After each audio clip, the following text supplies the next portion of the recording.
It is once again book review time, guys. Today I'm going to be reviewing one of my new favorite classics, and that's The Tenant of Wildfell Hall by Anne Bronte.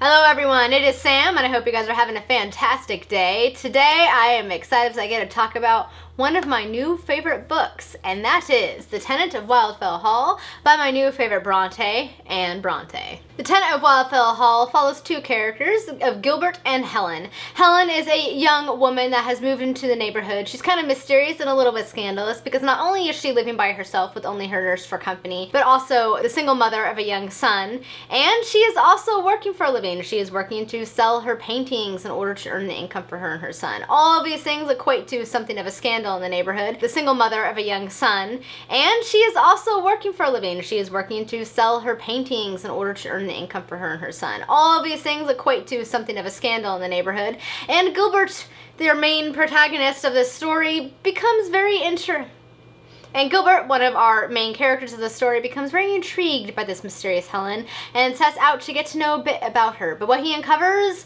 is a lot more than he bargained for, because Helen is in fact escaping from her emotionally abusive alcoholic husband and trying to make a life for herself and her son on her own. That is the cut and dry summary of this plot without giving a whole lot away. The story is very much character focused and it is brilliantly written. Anne Bronte has become my new favorite Bronte. Jane Eyre and Charlotte Bronte were my favorite classic novel and one of my favorite authors, but they have now been usurped by her sister in her novel. This thing is just, it's amazing, especially when I think about the time period in which it was written.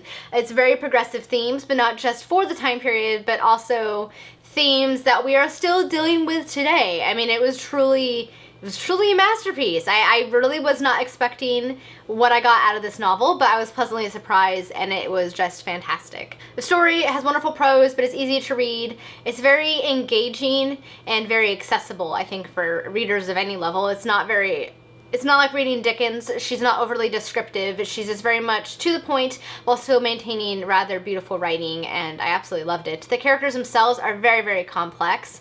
Everybody has different motives and things that are driving them, and it was really, really well. They're very, very well-rounded characters. These are some of the most well-rounded characters I have read in a very long time, and I absolutely loved it. And the themes that she deals with in this novel are prevalent even to this day. This story was told in the form of third-person narration.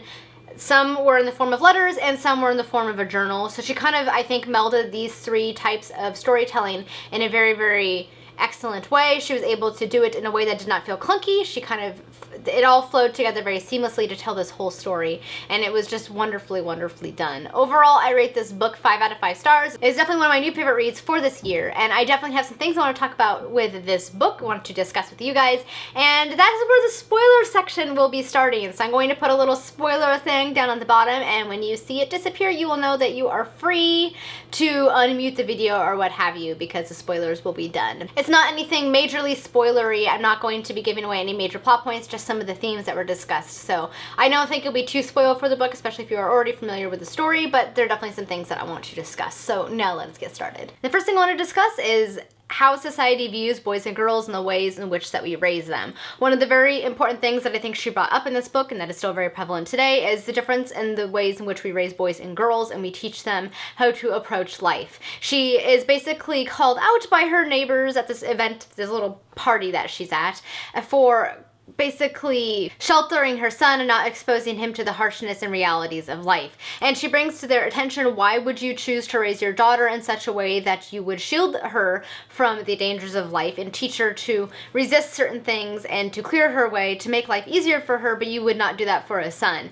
And one of the characters addresses, well, you want your son to grow up to be a man, not a little Nancy, and you want him to learn to be virtuous by having him go and plunge his way into dangers and troubles and temptations. And she's basically highlighting, why would you assume that a girl is any less virtuous than a boy? I actually have a passage that I want to read a little bit from here that highlights this and how she kind of addresses hypocrisy of the ways in which that we raise boys and girls, boys to be kind of thrust into danger and make them learn to be a man, whereas we try to like protect girls, and how we protect girls and shield them from the harshness and realities of life. Why you would do this for one and not for the other gender. And the passage is this: well, but you affirm that virtue is only elicited by temptation, and you think that a woman cannot be too little little exposed to temptation or too little acquainted with vice or anything connected therewith. It must be either that you think she is essentially so vicious or so feeble-minded that she cannot withstand temptation, and though she may be pure and innocent as long as she is kept in ignorance and restraint, yet being destitute of real virtue, to teach her how to sin at once to make her a sinner, and the greater her knowledge, the wider her liberty,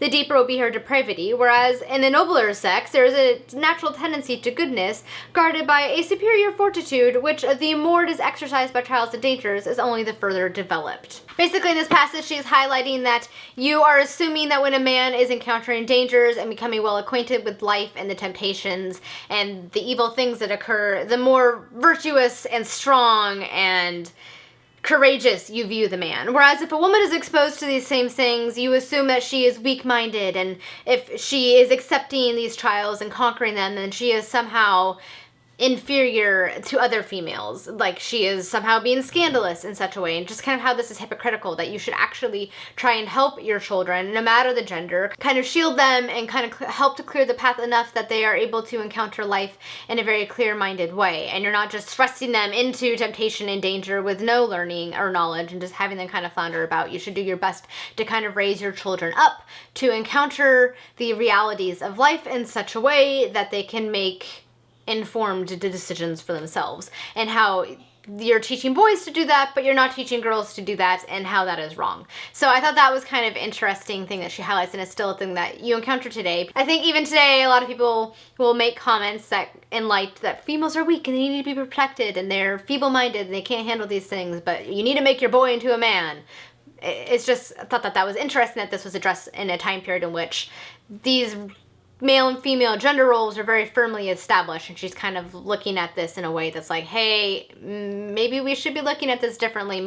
Let's take a step back. So I thought that was kind of interesting. I don't know if that made any sense, but it made sense in my head. Another theme that I really found fascinating that you do see actually especially in Austen, and that is women having to marry in such a way that they will be financially stable and be able to live in a safe way for the rest of their life, because women really didn't work in this time period. If you were of a certain class, you weren't expected to work, and it was kind of frowned upon if you did work, and so you had to find a husband that would be able to support you financially and kind of secure your future. And a lot of the times this ended up in marriages that were very unhappy or abusive, such as is in the case of Helen's, and kind of the perils of having to marry in such a way because women cannot be financially independent. And I think that she was definitely trying to highlight how this is an issue, how you're causing an entire sect of the human population to kind of be resigned to unhappy lives because they are forced to marry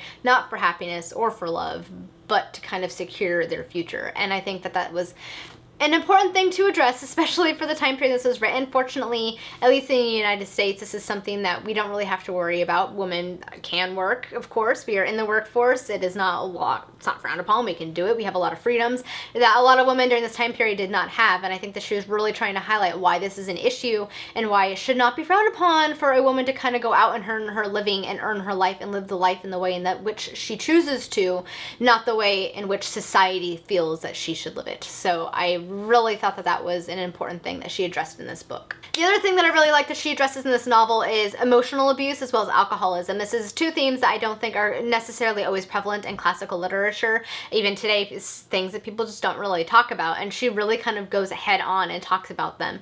Her husband, of course, is an emotionally abusive man. He is constantly degrading her and talking about her in a very disgusting way and kind of bringing her down and not letting her have her own freedoms. And he's very emotionally manipulative, and I like that she addresses that in this novel because these are people that you encounter in your everyday life. These are things that you encounter, and it's not necessarily things that are always talked about today, and they certainly weren't really talked about back, 200 years ago either. She really kind of calls it out because this is an issue, and this is something that occurs throughout time. And then going hand in hand with this, she talks about alcoholism and addiction in general because her husband is also an alcoholic and a drug addict. And this is something that isn't really talked about back then, and if it is, it's not really in a very overt way, and it's something that we don't really address today, I think, that often. I think it's something that is kind of hush-hushed, and it's a lot more open now than it used to be, this discussion of alcoholism and drug addiction and things like this, and how it affects not only the person who is addicted to alcohol or drugs, but also the people around them. And she really kind of showed that from all perspectives, from the person that is suffering from this addiction as well as the people in their lives who it is affecting. And I think that she did it in a very good way. I think that she really showed just how hurtful it is for everyone involved, especially in a time period in which it really wasn't talked about, and even today. So it's definitely a theme that also transcends time. The other thing that I thought was most prevalent for this novel, and is kind of a theme that is in all of the Bronte's novels, I would say, is kind of the role of a woman in general.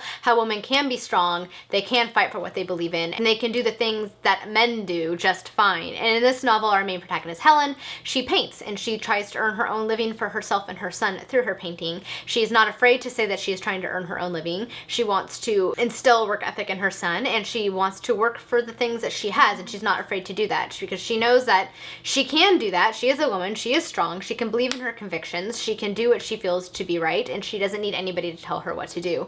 And I really think that that's a really prevalent theme. Again, this is a theme that crosses, it's timeless, it's a theme that crosses over from 200 years ago to today. It's something that I think we are all struggle with, especially if you're a female living in today's world, is trying to find your role in society and kind of proving that you can do anything that men can do, that you're just as good as anybody else, and you can fight for what you believe in, and you can believe in your convictions and be a strong woman. And I think that that is a really important theme in all of their novels, but it's especially prevalent in this novel because Helen is a very, very, very strong character. She really kind of plows through all of the rocks that are kind of thrown in her path. She doesn't stumble over them, she plows over them in a very strong way. And I really, really like that about her character. She really held on to what she believed was right and tried to do the right thing. And I really thought that that was a great thing about her character, and a really important theme that goes even to today. So that's why I really like this novel. It is a very timeless piece of literature. It is something that transcends time. It deals with things that we still deal with to this day, things that aren't always necessarily talked about, but they should be talked about, they should be discussed.